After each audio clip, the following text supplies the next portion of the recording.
So I'm Katherine McManus, and the chair of this session on how people make decisions finally and what they have decided and what they were happy with. Now, as you can see, we could have had 15 people lined up here to talk about the decisions that they made, but that's not practical. So we have on the raised portion 3 people with 3 distinct choices that they've made.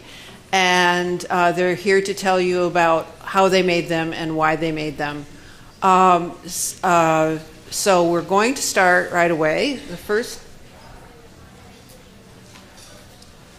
first of these is Kathy McGrenera, and she is with Quayside Village, which is a co-housing project in North Vancouver. And so without any other ado, I'm going to call Kathy here. Thanks very much, Katherine. I've lived at Quayside Village Co-housing in North Vancouver, a short trip away, for the past 16 years, and I completely love where I live. And the reason that I initially moved into Quayside, I had been looking for more community in my life, and decided that I was going to have a child on my own because I didn't have a partner and really wanted to have a child. And I thought I didn't want to raise the child with me as the only adult in their life. And so when I was pregnant, and prior to doing that, I explored and I found the group that was trying to get a co-housing project built in North Vancouver. And was very happy that we got it all together and have been living there with my daughter, who's now 16, and it's our big extended family that we have. And I'm thrilled with the way it has all unfolded for us, and she makes me promise regularly that we're never moving from there. So, but I did hear also earlier this morning the concerns that were expressed about co-housing coming across as a utopian alternative. And I think that's a little bit dangerous because it's just one of many choices that people might make. So I've quickly, while I've been trying to listen to the really engaging topics on adapting homes, I've tried to write down some of the challenges as well as I'll just review what I like about living there, and I'm going to try and fit in lots of the challenges that we face that are evident, just to address a few of those valid concerns that were raised. So so I'll make a summary of how our co-housing is trying to be a place that builds community and connection, add in those challenges, and then think of the importance beyond achieving co-housing, how we can think of building community and connection across all housing situations.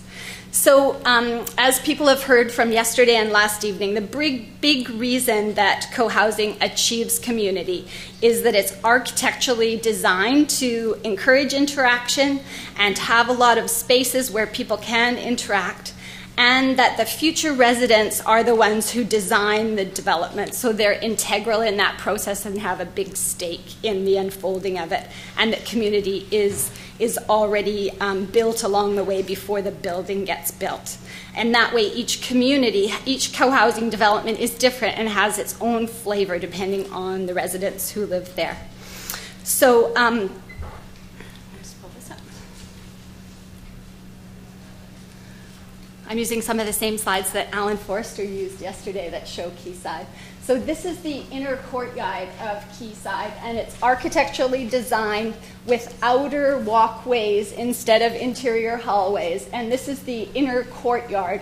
It faces out to a street, but this is the inside courtyard, and every house front door faces out onto that inner courtyard to make that community feel. And other ways that we try and achieve sort of, because whenever you put a lot of people together living in one place, and that's why it happens in institutions and happens in strata, is it gets a certain feel to it of being an institution. So the active ways, I think, that we try and mitigate against that feeling, this goes on to the next slide. This is, as Alan explained yesterday, is one of the outdoor walkways to my neighbor Carol's front door. There's her front door. She lives at 304, and that's her. She's a fabulous gardener. She's the oldest person living in our community. She's 77, and she's lived there from the beginning as well. That's her deck and her garden that's on her deck. But what I wanted to point out to you was the pink door of 304. And one time, a long time ago, Carol was having a conversation with a friend of hers who lived in another strata building, and she wanted to change her window coverings because what was the original ones on there didn't suit her at all. And she said to Carol, the strata, I've been trying to work with them to change my window coverings, and they've now told me that if I try and go ahead with it, they're going to fine me because we have to have uniform window coverings in the building. And she came home, and at the next, we have monthly community meetings. At the next monthly community meetings, she put down a proposal that she wanted every unit to paint their door a different color, and that she was starting out asking permission to paint hers pink to match the flowers, the pink flowers that grew by her door, because she was totally against uniformity and institutionalization, and that we should all celebrate and remind ourselves that we live in a home, not an institution or a strata, by painting all our doors. So not everyone has painted their doors, but as you walk through the complex, there's all brightly colored doors, and it's a regular reminder of that we have. We also try and have not many rules that people need to follow, so they don't feel like it's someone else telling them what to do, but that they actively create what to do. And we try and have no signage around so that it feels like a home. It doesn't feel like someone telling you what to do. And we try and have very simple systems so that it doesn't feel like a... In that way, we have most co-housings have a guest room so that you don't have to have a larger unit. You can have a guest room, and then people that come, friends or family that come to stay, or people that just want to experience co-housing can stay there. So the system we have for that is just there's a calendar on the door, and you just go down and write your name if you want to use the guest room for one time. And if you go there and someone else's name is there, you go and talk to them and try and determine whose need is greatest for the guest room at that time. And if that doesn't work, the person who had their name first gets it. But there's also other people in the community who have extra bedrooms that people can stay in. And so if your guest is maybe more amenable to staying in someone else's space, then so we just try and have very simple systems. Our laundry, we have shared laundry too. We have 2 washers and 2 dryers between 19 households, and it all works fine, and there's no regulation on when you can do laundry or when not. And if you go down there and both the dryers are full with dry laundry, you just put them in a basket and leave them and put yours in. That's one way, is just trying to make things very simple. And the ways that we encourage community, a really important way to encourage community is that by eating together. So we have what we call common meals on Monday and Thursday evenings. In addition to each unit having their own kitchen, we have a big...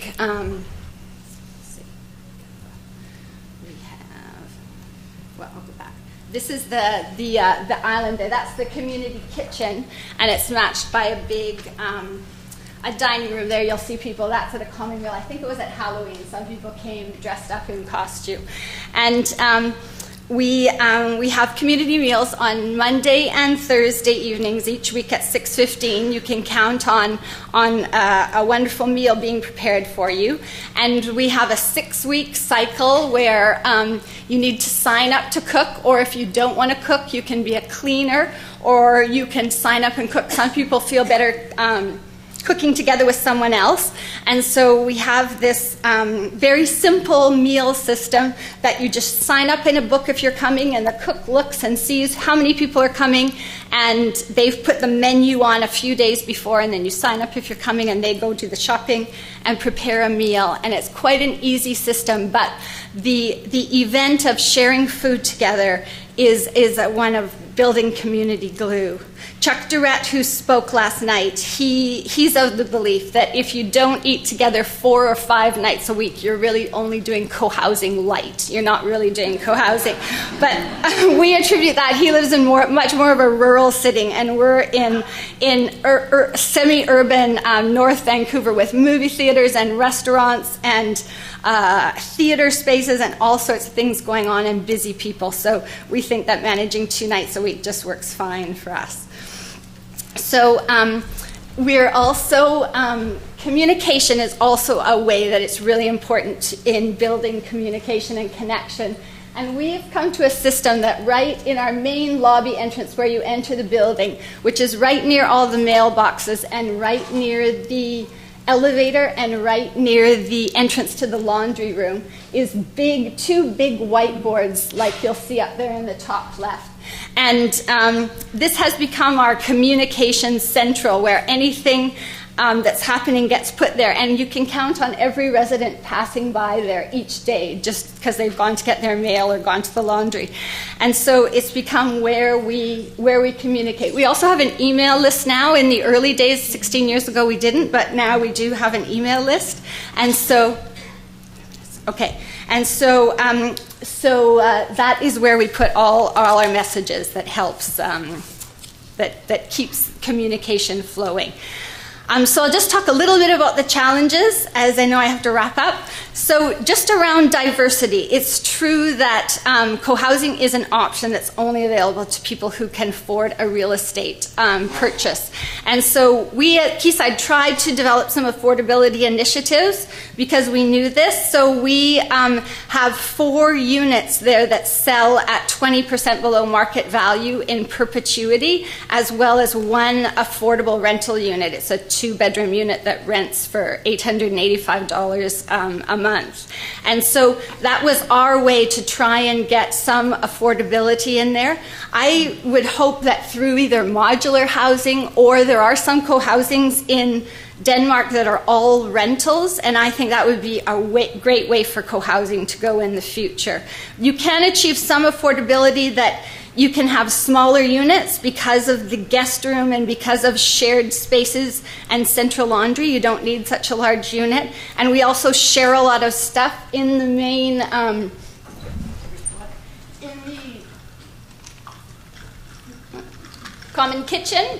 There's all sorts of kitchen stuff and tools and things, and so you can have a smaller unit that way.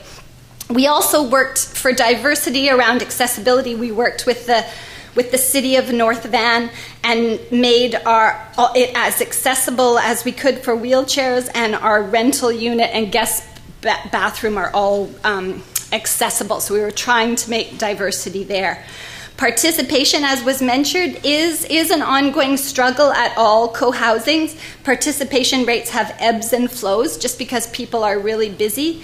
So trying to have really simple systems and lots of ways for people to be involved and flexible expectations help with not feeling the burden of when participation rates are not as high as they usually are. We decided a couple of years ago to take up our whole lawn and turn it all into vegetable beds. It was a very ambitious project and there was lots of energy for it. And so we did it, and for the last 2 years it's worked excellently. But lately the 2 people, one is experiencing some health problems and one moved away, the 2 champions of that project. So we decided this year we're just going to let the gardens fallow for this year, and then we'll step it up again next year just to deal with participation. We also reaching out to the community at wide, so we spread our community connection not just within Quayside, but out is something we struggle with. And we try to get some things that Quayside are really does well is gardening and zero waste initiatives. So we're trying by bringing in the local elementary school on a tour, the kindergarten class on a tour each year of our recycling and composting programs, is trying to build that. We try and, at all the local events in North Van, work with the municipality on working towards zero waste and encourage working with different art in the garden tours or things that come through, so just so we can spread the word. And there are differences in priorities and expectations around residents, particularly around issues like children, pets, cleanliness, but we just work through those together as a community and try and build up connection between people so they can understand each other's reactions to things and move forward. But it doesn't mean that it's always easy and there isn't conflict, but we work on those things. One thing I always remember is when I was an early resident at Quayside, there was an article in the paper where they interviewed residents at Winsong who'd been there at their cohousing in Langley longer than us.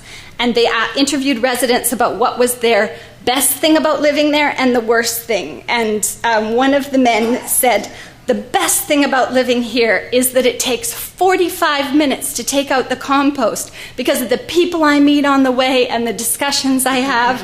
And the worst thing about living here is it takes 45 minutes to take out the compost." So sometimes if you're in a hurry, you have to dart through things because you'll know you'll meet people and have a really good conversation. So, and I just wanted to say that one thing is that we develop resiliency as a community over time. That is, I think, what makes the difficulties and the challenges that you face, you're able to go through them. And last week, we had a burglary at Quayside. There's one of my neighbors, Patrick. He loves to make beer, and his wife won't let him stuff all his beer in their fridge at home. But the fridge in our common area where we use common meals isn't always full. And so the community gave him permission to put his beer in there. And there's a little jar, and anytime you want a cold beer, you can go down and put a toonie in the jar and get a cold beer out of the fridge. So there was a buzz last week because someone found a pillow and a blanket by the common house fridge, and all the beer was gone. And so Brian, my neighbor, who's very attentive to detail, he was going around trying to figure out how this happened. Did the lockup person, who's very attentive, did they get missed? Was a window open? What happened? And I just laughed because there was no panic in the community because people feel so safe with all our neighbors around. So a message went up on the whiteboard that said, "There has been an intruder. They took the beer." And they used we have the common meal shopping bags. They used the common meal shopping bags to take it. And so Carol, my neighbor with the pink door, wrote a sign underneath that, "Oh, a green burglar." And then after that, somebody else discovered, "Uh-oh, the wheelbarrow's gone too." So then there was another note, "The wheelbarrow's gone too." And Carol wrote, "Oh, a car-free burglar." So it's just the way that you develop resiliency in living together and that the challenges come easy. So I just wanted to say that if you are interested in co-housing, there are local groups to get involved with that are happening. Margaret, that spoke yesterday, their project is ongoing in Souk, about to be built. There's a Vancouver group that was here last night that's about to break ground at 33rd near Victoria this weekend. They have 3 units still available. Out in Yarrow Eco Village, there's a seniors and a multi-generational co-housing in the works, so if you wanted to get involved in that. And I'm involved in a fledgling group that's just had 2 meetings so far that's going to try and build one in the west side of Vancouver. And there's an information meeting about that at Quayside Village in North Vancouver tomorrow evening at 7 p.m. if anybody wants to come and see a co-housing and hear about a group. And also, co-housing isn't for everybody, but these ways of building community and connection can be spread in many ways. So I'm working with Rosalind Kaplan here at the Adults 55 Plus program, and we've developed a course on aging well in community and how we can take these kind of attitudes and spread them to other ways of living. And so that's going to be offered at SFU here in September. So thank you very much. Thank you. Our next speaker is Sandra Cusack, who Sandra lives at Whitecliff Senior Center in White Rock.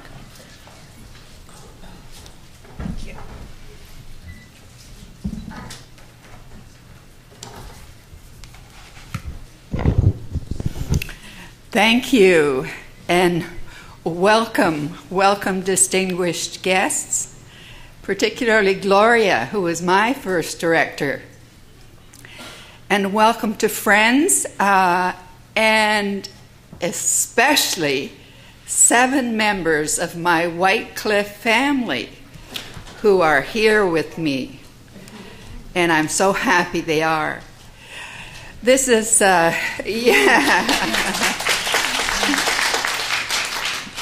This is scary for me, and it's very exciting. I'm Dr. Sandra, and my presentation is Home Again, Jiggity Jig. I live at Whitecliff in White Rock, and it's the very best seniors' home there could ever be. Before World War III, I had 5 strokes. 5 strokes in 7 years. I like 7s. I lost my home, my husband, my car, and I lost my mind. And that was the scariest part. I'm writing a book called Different Strokes. The big one was really bad. The first 2, I was in my office at the Gerontology Center, and I was working, and I'd just written Mental Fitness for Life, and it was the best thing we'd ever done. And I was at my computer, and I came out of my office, and I said, I don't know who I am, what I'm doing here, and I don't know what my name is.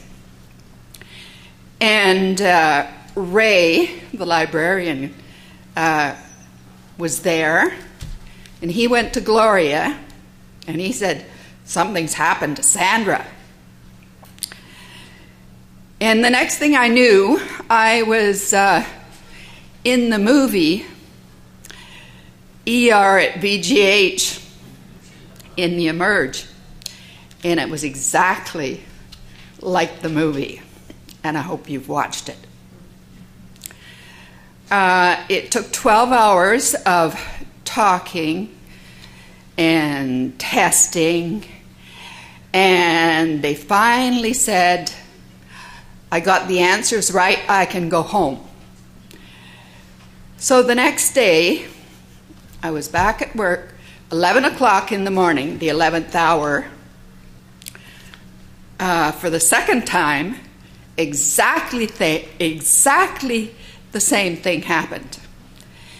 Only this time, I was in the ER at VGH. And they put me in an ambulance on a locked ward, and I was there for a week. And all the doctors stood around, and I said, I'm not crazy. I just wrote the book on mental fitness. I want to go home.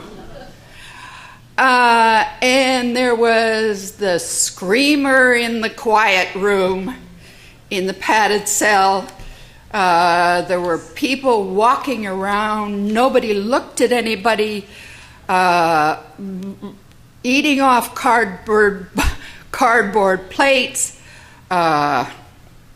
Eating cardboard food, not like Whitecliff. And when I was rescued, finally, I had no choices. I've heard a lot about choices. I had none. I didn't know where I was. I didn't know what I was doing or where I was going. And I was rescued by 7 guardian angels. 3 doctors, the very best. One's the doctor at the residence at Whitecliff. I had 3 friends, best friends, and a favorite cousin. And for the first month I was in Whitecliff, I didn't talk. Everybody knows me. I talk a lot. I didn't talk. I couldn't remember to play bridge, let alone hold cards. I shook so much. I couldn't eat because I was afraid. I couldn't hold a cup. So anyway, for 6 months, I knew I'd made a terrible mistake, and I wanted to go back to Chelsea Gardens in the worst way. And I waited and waited because I was sure that nobody'd buy my place. But they did. And so now I'm home again. Home again, my home. And now there's the magnificent 7 Ps. The people. One of them is Evelyn. She's the lifestyle consultant at Whitecliff. The other is the director. His name is Christmas. And every day is Christmas. There's a lot of pleasure. The food is marvelous. We have a French chef, and she's the kindest, most generous person you could ever meet, and I hope you'll meet her. We have exercise, we have bus trips, we have Latin dancing. For the first time in 6 years, I'm dancing up a storm. The policy is, this is my home. This is our home. And the staff just work for us. We have 125 residents. We have 70 staff. And the staff are amazing. And they are all part of the family. The next P is patience.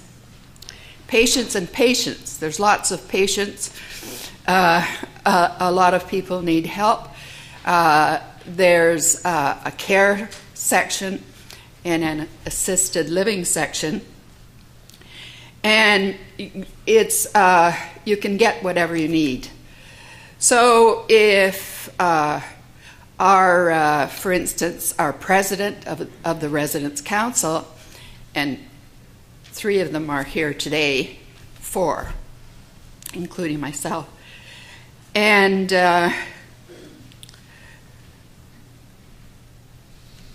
I knew I'd lose my place, but that's okay. So the main thing is the passion I feel for the people and for the place. I couldn't be happier. And the purpose, there's purpose. We all have a purpose. The Residents' Council, we all have a purpose. Now I'm writing. Now I was a gerontologist for many years. I wrote books, I wrote research papers, I gave conference presentations. This is the first time in 7 years I've given a presentation at a conference.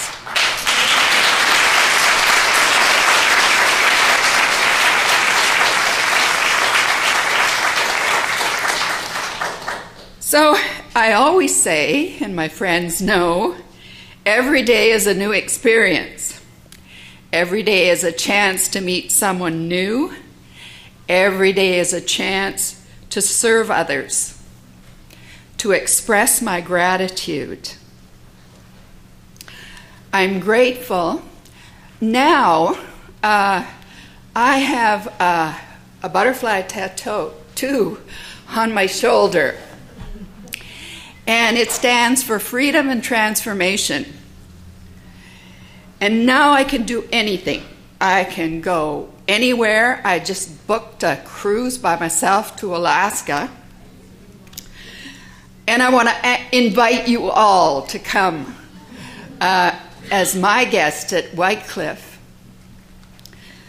Come for dinner. Come see my room. My room is the best in the house. I live alone. Like Virginia Woolf, I have a room of my own. I have a room at the top of the building, and it has a view of the North Shore Mountains, of the west, of across the line, of the water. It's the best place in the world. And I'll say it again. It's the best place in the world. And I can do anything, I can go anywhere, and I want to be right where I am at Whitecliff. So thank you very much for listening, and thank you for your help and your friendship and everything else.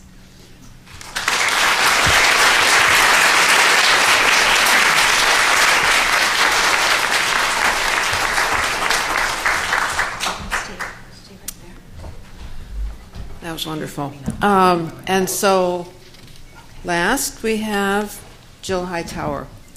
And Jill is here with her husband's help. And she is someone who has chosen to stay in place, to live in her house.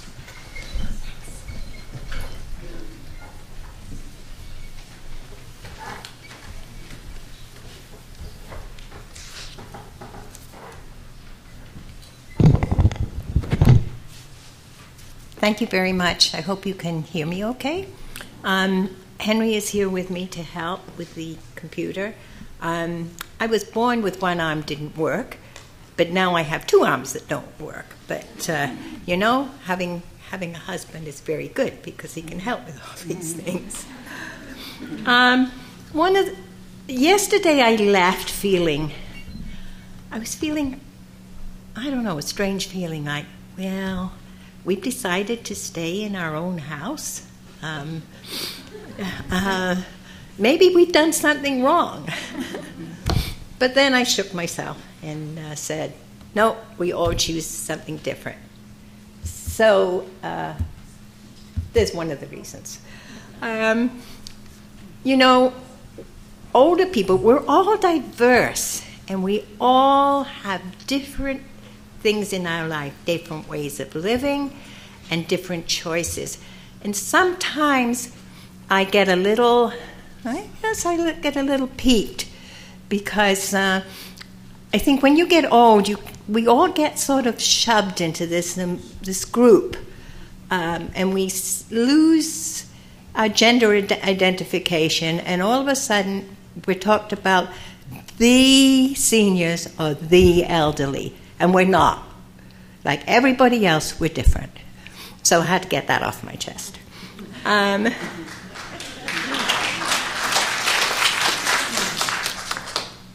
Henry and I are very fortunate. We're not rich, but we have sufficient financial resources that have enabled us in our later life to choose the way we live. Now, we've had a very interesting life. We met back in the 1950s in London. Henry was an American, had come over to go to university. And after he finished, we left and came back to the U.S. Well, then we started moving. We went to North Carolina, because he was in graduate school. He's a community and regional planner. And we were there during the time of the, now my mind's gone. It's part of my problem, of the civil rights. And during that time, we learned a lot about advocacy and political involvement, and we've carried that with us the rest of our life. From there, we went to Washington State because he started teaching at the University of Washington. From there, we went to Arizona because he was teaching in Arizona. And then we came to Canada, and Henry came to UBC. And all during this time, we brought 4 children with us. 4 children who look at us and sometimes scold us. They live over in Poco, that area. They never move. It's our gift to them. Our first move in later life was from Indian Arm. And if you don't know where Indian Arm is, look on the computer because you'll get glorious pictures of Indian Arm. We lived in a boat access only area. And in 1996, Henry retired. I was still working. And 96, yeah. And I was being faced with the problem of boating in every day on my own.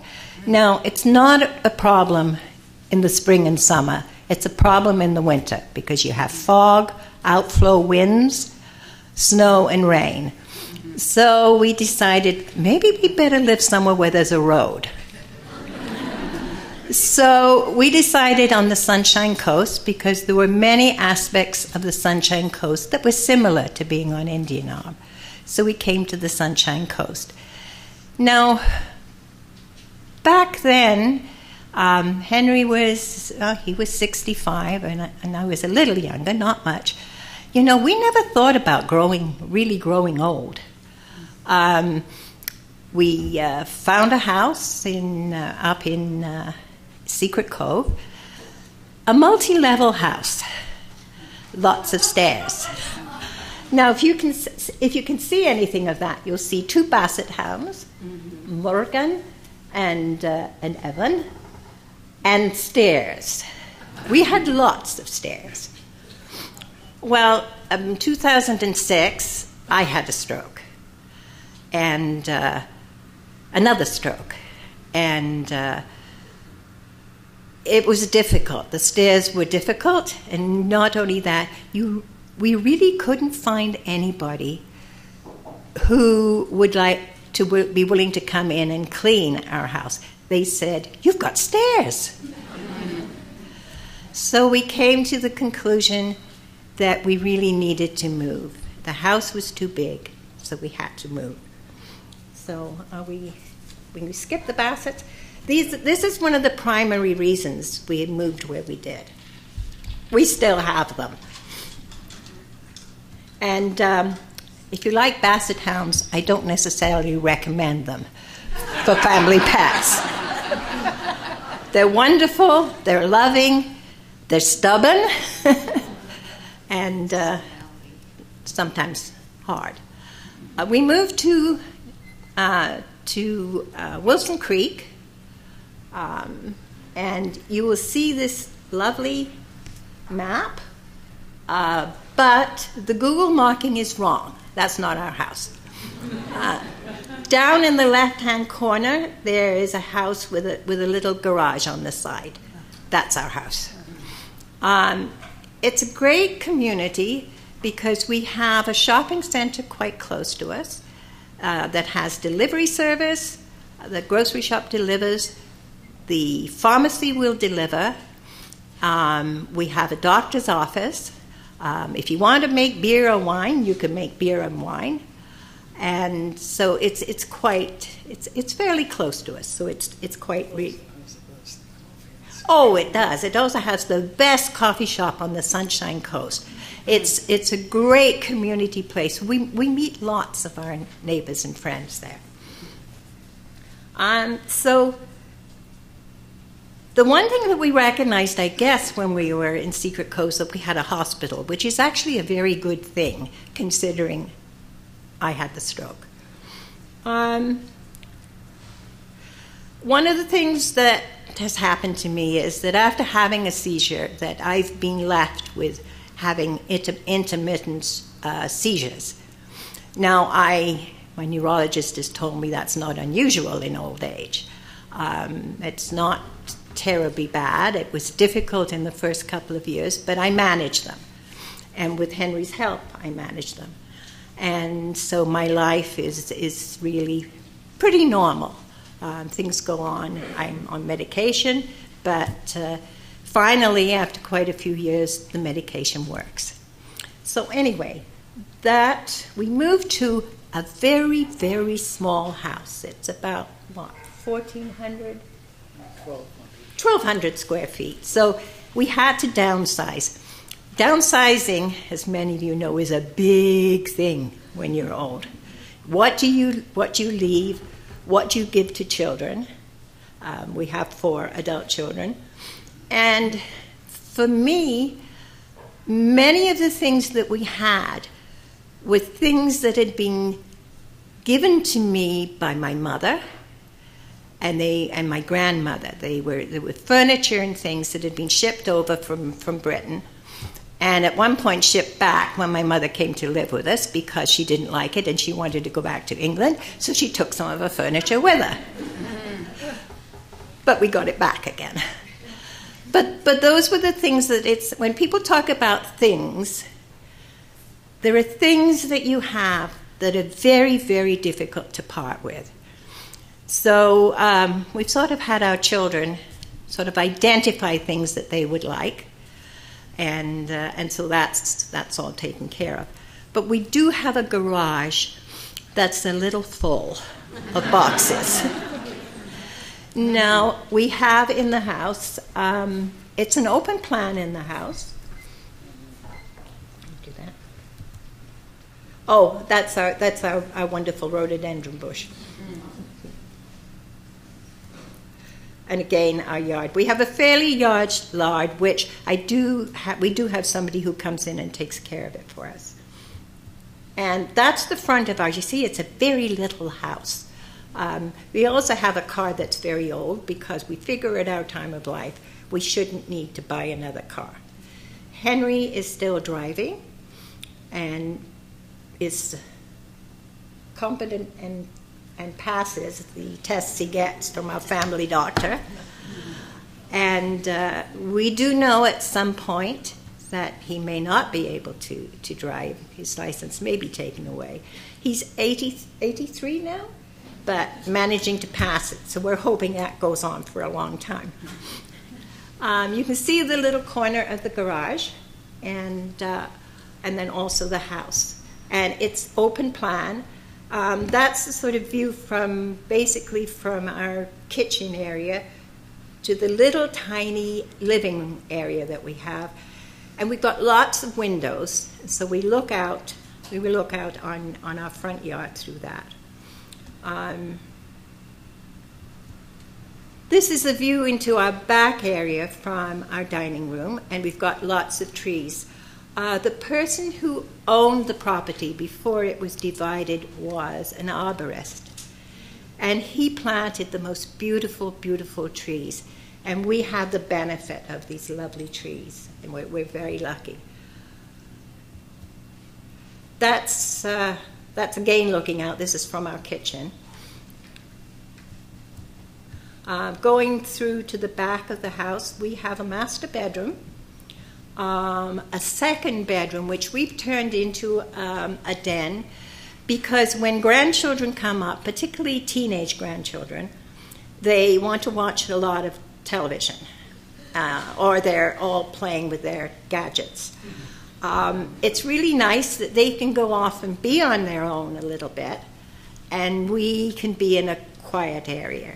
And when they come in twos, they like to have a mattress on the floor and sleep on it so they can talk all night. We do have, off the garage, we do have a guest suite, a small guest suite which is self-contained. It has a kitchen and it has a bathroom. And we use it sort of as an office. We've got a lot of books out there. But when a family come or guests come, we have a fold-out bed. So it makes a really nice place. Our daughters like to use it because they want to get away from their children. They can leave the children in the house with us, and they go out and sleep out there and tell us they've had the most wonderful sleep because it's very quiet. So I think that's basically the house. Oh, we have off the master suite, we have an ensuite, which has a tub and shower. But down the hallway, we have 3 storage closets, we have a laundry area, and we have another bathroom with a walk-in shower. That was one of the things that sold me, because I can't get into a bathtub and use a shower. I have to have something that I can just walk into. I'm not terribly stable on my feet, but not bad. But having the walk-in shower is great. I think that's basically the house. Oh, we have our visitors. We live because it's a cul-de-sac. It's very, very private. And we have this big, shiny bear. Yeah, we are close to Chapman Creek. There's this big, shiny bear that lives near us. In the late spring, when the plums start developing, he starts checking out the plum tree. It's his favorite. And just before the plums are ready, Henry, if he's lucky, gets out and strips the tree. Then the bear is very angry, so he climbs up into the tree and breaks the branches. So this poor tree is pretty fragile. We like very much being there because it reminds us very much of living on Indian Arm. And we have many of the same things. We have the bears, we have raccoons, and we have coyotes. And they don't bother us. They walk through our yard, but they're a part of our life. We had to have a house that we could bring our dogs. We have these 2 basset hounds. They're now one is 10 going on in 11, and one is 9. Now, we think we'll outlive them, and they will be our last dogs. All our life, both of us, before we were married and together, we've had dogs. We had a lot more animals when our children were young, all sorts. We had cats, we had gerbils, we had hamsters, and we had rabbits. Now we're on our own, just have the dogs. But we really didn't want to lose them, so we wanted to have a place that we could have the dogs. Pets are really important to us as we get older, for many people. And the SPCA, that's a little way up from us, gets quite often small dogs from seniors who are going into supportive housing or into some situation where they cannot have their pets. And we see that quite a lot. Luckily, they do find good homes, but for us, we wanted our dogs as long as we could.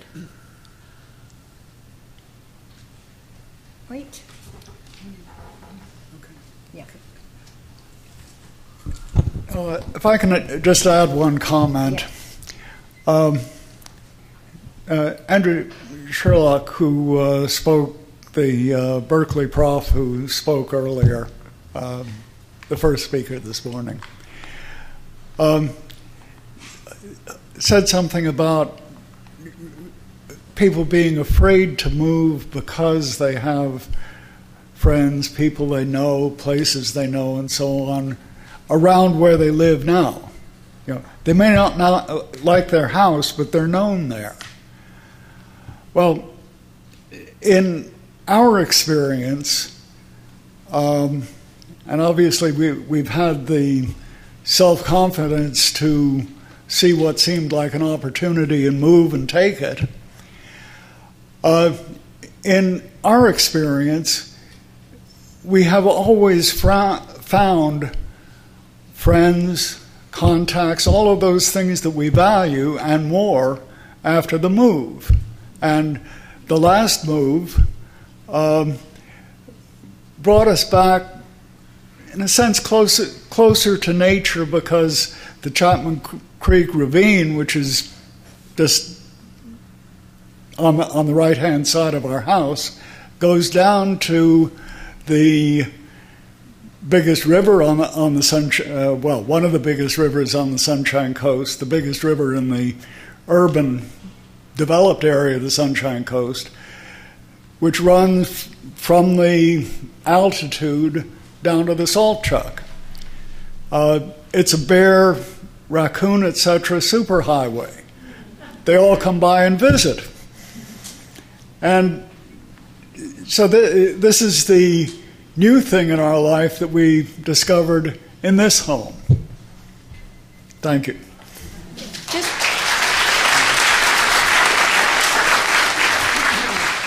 Can I just say one more thing? I know there are some people here from the Sunshine Coast and people who are, yes, are active in the community.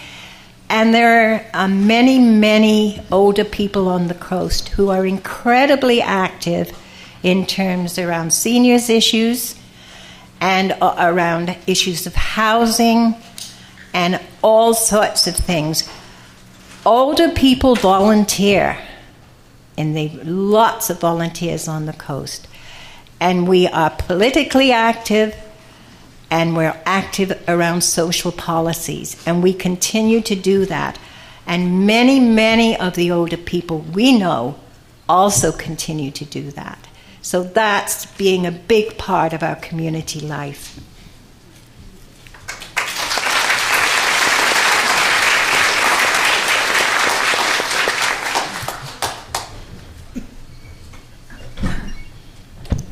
Thank you. That brings us just about to our close. Oh, we have questions. We actually have time for questions. I just have a quick question. Yes. for the last couple. Do you think when hopefully your dogs go before you do? Actually, I shouldn't say that, but No, we understand. so you won't get any more dogs, and I'm a dog person, so I really understand what you're saying. Do you think if Henry loses his license that you would consider moving into more supportive care?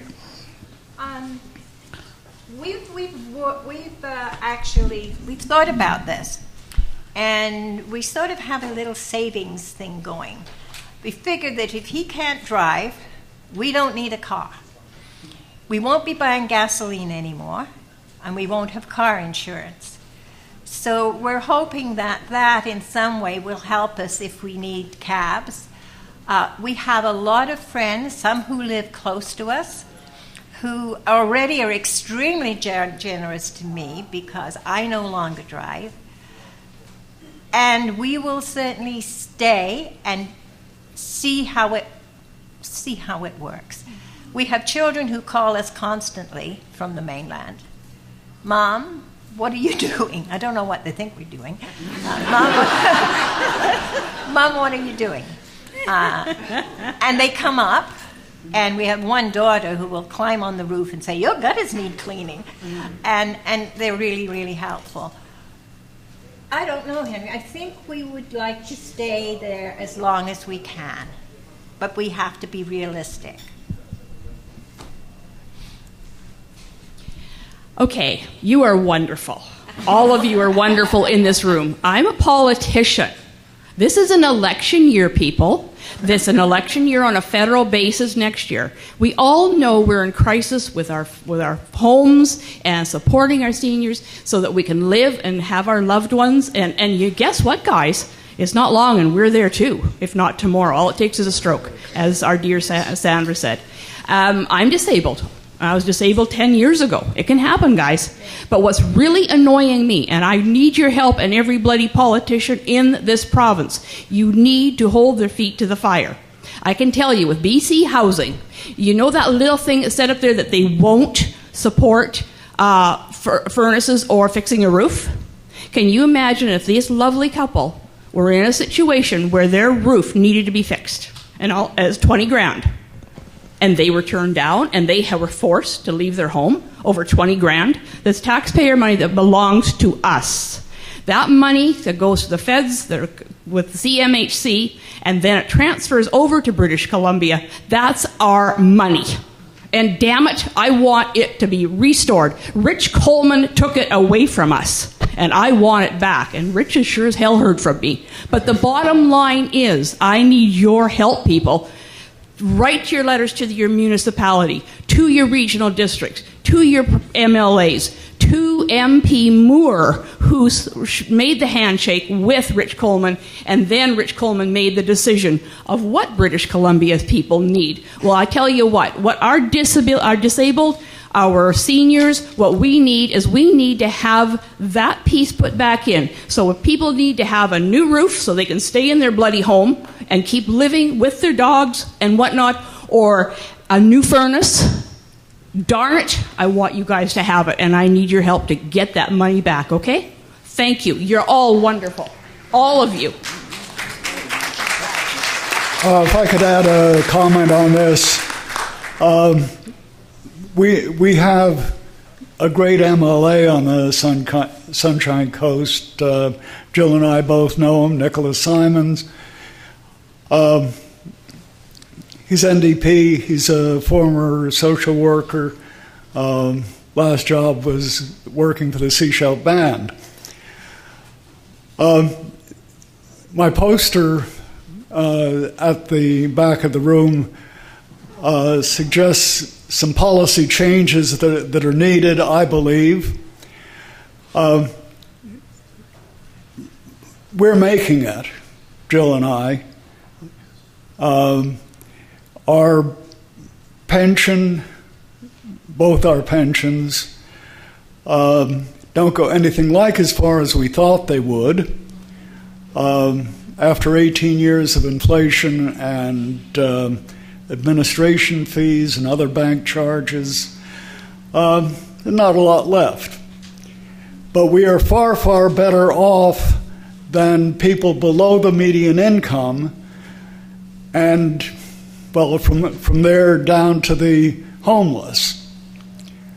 I worry about what's going to happen to them.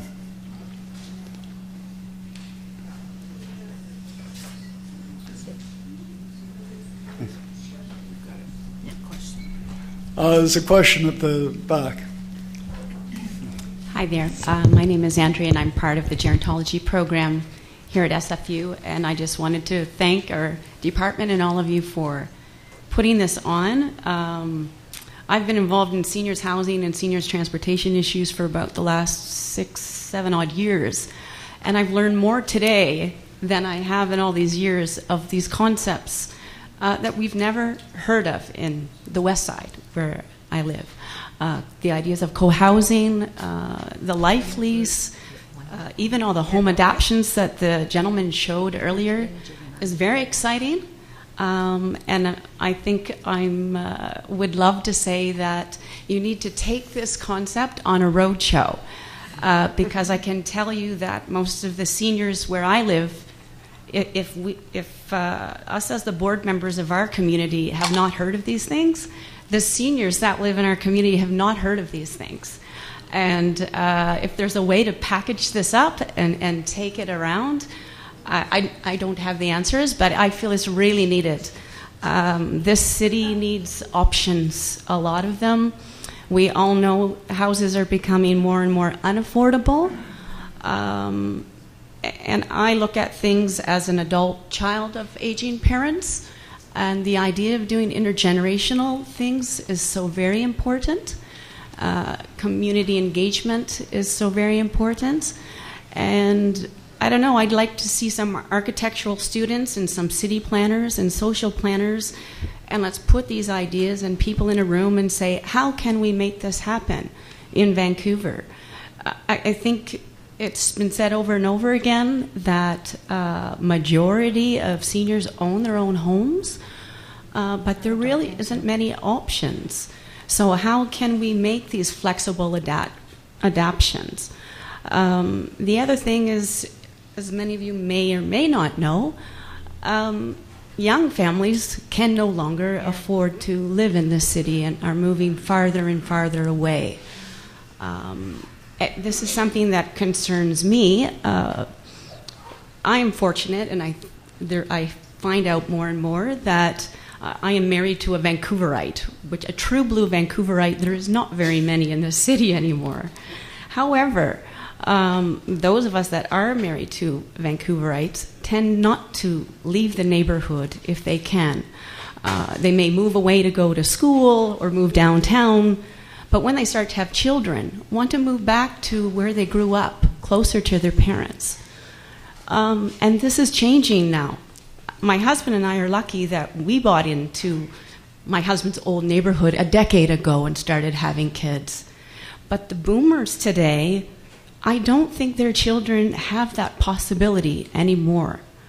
And I'm personally concerned with now if you start to see adult children and their grandchildren moving out farther and farther into the valley, when you have parents that now need help, their grandkids and their children are not near them to be able to help. So the idea of intergenerational living and how can we adapt our homes for multi-generational living, I think is becoming a critical issue in our city. The idea of the city only saying, well, you can have a basement suite is not applicable for seniors. So there needs to be some thought to this. The last point I wanted to make also about intergenerational, and it talks to the community engagement. In Dunbar, we're doing something very different to try to build communities. We, as the elementary schools, have realized that we have a problem with our schools all being on very busy arterial streets. And we're concerned about our children. And we're also very concerned about the seniors that live in our neighborhoods. Because we are the bulk, the vulnerable population is the bulk of what is in our neighborhood. So we've put together all of the different schools to come up with a campaign of how to help people with our kids safely crossing the street. And we've used what's also a community policing office, which I'm not sure if anyone is aware of this, but they are a phenomenal venue that is all volunteers, mostly seniors, and mostly men. And they help the VPD with local community policing issues. They're helping us with this campaign with getting drivers to slow down. And we're also going to ask them to help us act as crossing guards to help our children cross the street. And we're also going to ask them to help walk our kids to school. I have 3 very small children, and I have to get them all out of the house before 9 o'clock in the morning. If there was the seniors on my street could help walk the older ones while I tend to the little ones, we could really have this walking school bus going to school, engaging our seniors with our young children, and what a wonderful way to bring generations together. I thought I would share that because I haven't heard anyone mention this idea of community policing, and I'm not sure if this is a Vancouver phenomenon.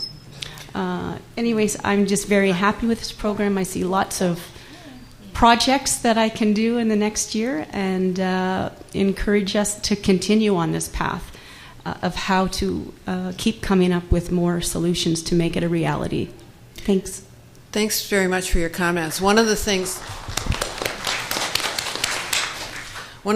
I'd like to mention is that the City of Vancouver is quite interested in doing things that will help animate communities in a real way, and coming from the communities, not from some city planner's office. And so while the city's website is a navigational challenge, there are groups, and even if you just contacted one of the city councilors, and they can probably put you in touch with some group who is trying. They have labs. They have a whole range of activities now that they're trying to operationalize to get city community engagement happening in a real way in neighborhoods in the city, and they need everyone's input for that. So, contact a city councilor and find out what you can do or what your neighborhood can do. Anybody else have a comment that they'd like to make about this morning? I would like to make comments. I'm a member of... Could you please use the microphone? My name is Eva Wadon. I am appointed by City Council member of Seniors Advisory Committee. There is my colleague Clemencia Gamas here. So we attend the conference so we can convey to the Seniors Advisory Committee what is said here. I have a brochure with me. We have a web page which is available with a lot of information, and we transmit whatever we gather from the seniors through proper means as motions going to City Council. So if anyone has any issue, Clemencia and myself are available. So there are means of communicating with City Council. Perfect. That's great. If I could just, before we close, my name is Sherry Baker, and I live in Langley, BC. And I know that we had a group here. I don't know whether they're here. Is anybody here from the AAA housing group? There you are. One of my ex-neighbors now, Murray. There's going to be a conference in the fall where they're bringing together housing experts and dealing with a lot of the issues that we've been talking about today and yesterday, correct? And certainly all of you would be welcome. I sit on the Seniors Advisory Committee for the Township of Langley, and we work closely with this AAA housing group. They had one exploratory meeting in February, and they're going to be having, a much more major conference, and you would all be welcome. Langley is not very far away.